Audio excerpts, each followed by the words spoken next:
श्री क्षेत्र कणाशी येथे गुरुपौर्णिमा निमित्त विशेष दर्शनासाठी गर्दी।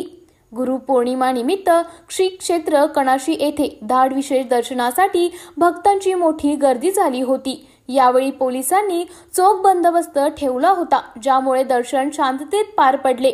भडगाव पोलीस स्टेशनचे PSI PI कसगाव बीटचे चबुलाल नागरे, सहाय्यक महिला पोलीस कर्मचारी, आरोग्य सेवक व सेविका, आशा वर्कर आणि ग्रामस्थांनी अमूल्य योगदान दिले। त्यांच्या सतर्कतेमुळे आणि समन्वयामुळे भाविकांना सुरक्षित आणि सुव्यवस्थित दर्शनाचा आनंद घेता आला।